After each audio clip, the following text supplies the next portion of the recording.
Gengs, di video kali ini kita akan membahas soal ditemukannya kapal kuno dari abad 12 Masehi di Lagoy Bintan, Kepulauan Riau yang diduga kapal lancang kuning. Mungkin masih banyak teman-teman di sini yang belum tahu apa sih kapal lancang kuning itu, seperti sakral banget gitu kan. Nanti di video ini bakalan kita bahas ya.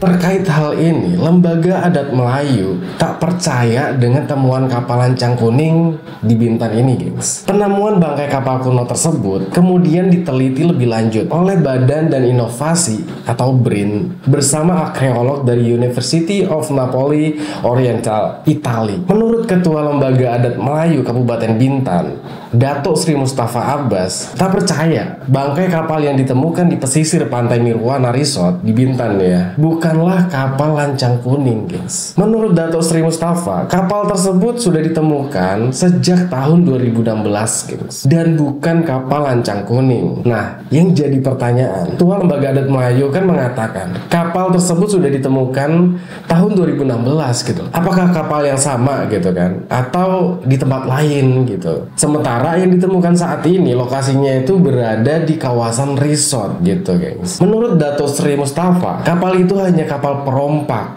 atau kapal pemburu saja, guys. Pemburu barang antik lah ya, yang mengambil benda-benda barang muatan kapal yang tenggelam seperti guci dan lain-lain di perairan perbatasan antara Bintan dan Malaysia dan Singapura juga. Ketua Lembaga Adat Melayu juga tidak yakin gitu loh bangkai kapal yang ditemukan adalah kapal lancang kuning. Alasannya karena banyak tidak miripnya gitu. Ya kalau kita lihat dari drone ya, kalian bisa bayangin, nah itu ujung-ujungnya itu nguncup ya. Mungkin kalau kita bandingkan mungkin memang berbeda dengan gambaran yang ada di buku-buku sejarah ya, kapal-kapal lancang kuning itu. Dan selain itu bentuknya juga tidak sama gitu. Sebab buku yang dibaca dari para sejarawan dan budayawan tidak seperti apa yang ditemukan dan diklaim sepihak oleh pihak Nirwana. Ya, wallahu a'lam bishawab.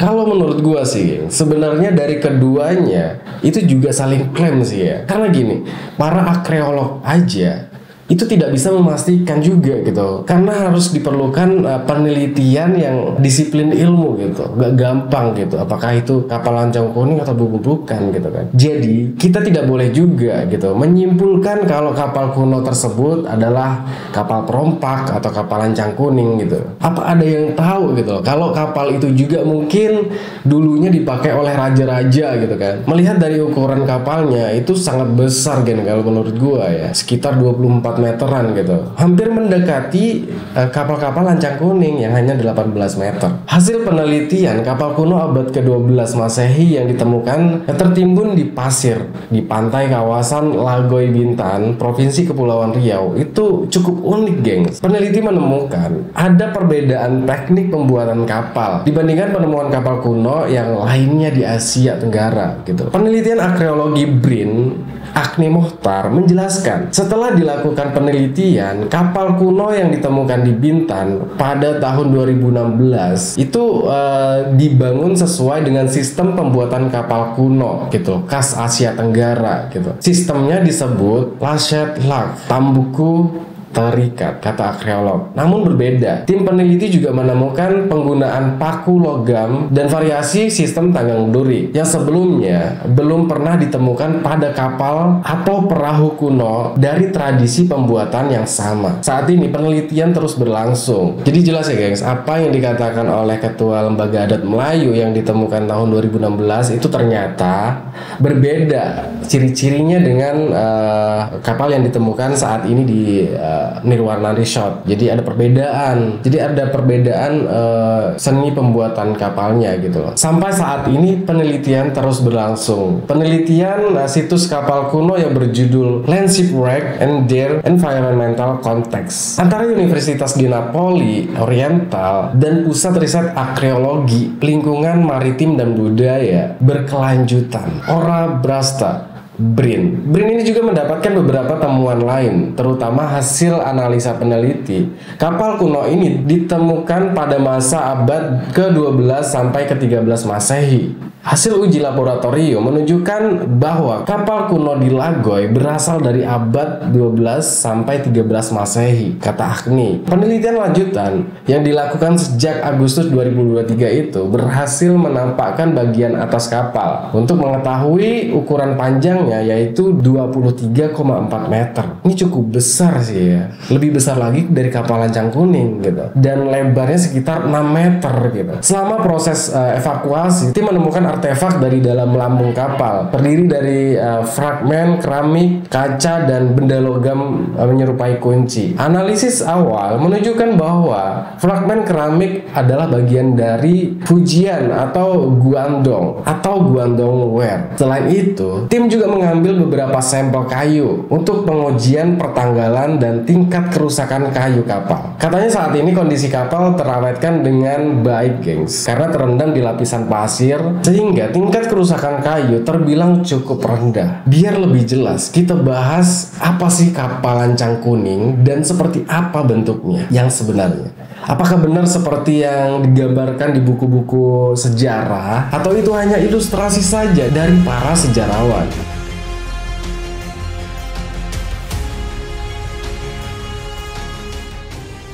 Bagi masyarakat Melayu, Lancang Kuning sudah dikenal sejak berabad-abad silam dan menjadi cerita rakyat, gengs, yang tak kunjung lekang oleh waktu ya. Lancang Kuning berasal dari kata lancang yang berarti melaju. Sedangkan kuning merupakan simbol daulat, harkat, dan martabat. Perahu berwarna kuning dengan ukuran sedang dan besar ini biasanya digunakan sebagai kendaraan resmi para raja atau datuk dan pembesar lainnya lah ya. Sedangkan perahu yang kecil yang biasa digunakan rakyat kebanyakan disebut lancang. Pada masa berikutnya menginspirasi para pemusik untuk menjadikannya sebuah lagu yang berjudul Lancang Kuning, gengs. Selain itu, dijadikan lambang kerajaan, kedatuan, dan pemerintahan. Lancang Kuning juga mengisahkan tentang dendam dan konflik pribadi para penguasa yang berdampak besar terhadap kehancuran sebuah pemerintahan dan masyarakatnya. Dari beberapa versi cerita, Lancang Kuning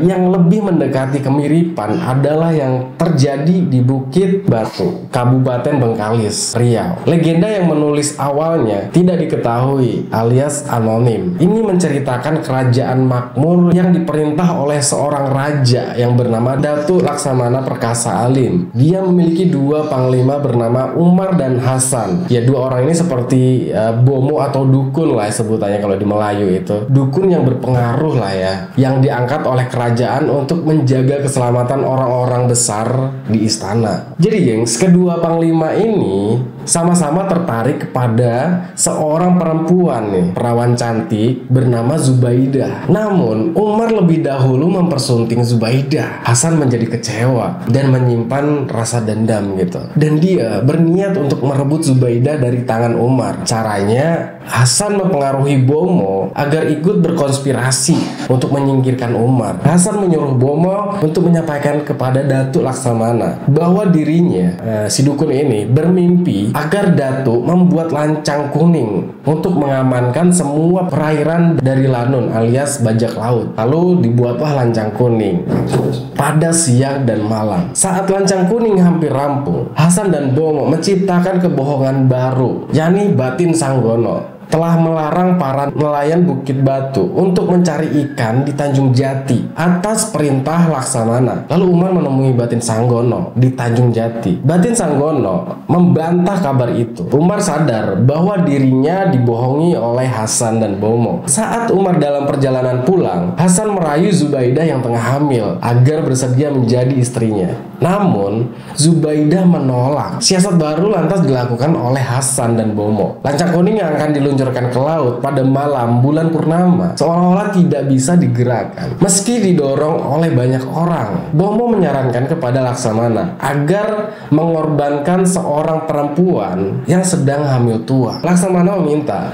agar peluncuran Lancang Kuning ditunda. Tapi Hasan yang lancang pada perintah rajanya tetap menemui Zubaidah. Hasan Hasan mengultimatum Zubaidah kalau menolak jadi istrinya, dia akan dijadikan gilingan lancang kuning yang akan diluncurkan ke laut. Karena tetap menolak, Zubaidah ditarik paksa oleh Hasan ke lokasi lancang kuning. Lalu dia mendorong tubuh Zubaidah ke bawah lancang kuning. Perahu itu pun meluncur ke laut. Umar yang kembali dari tugasnya amat terpukul saat mendengar cerita yang mengenai tentang istrinya dan jabang bayinya. Umar pun membunuh Laksamana dan Hasan dengan menggunakan pedang. Umar yang sedih berlayar ke Tanjung Jati dengan menggunakan lancang kuning.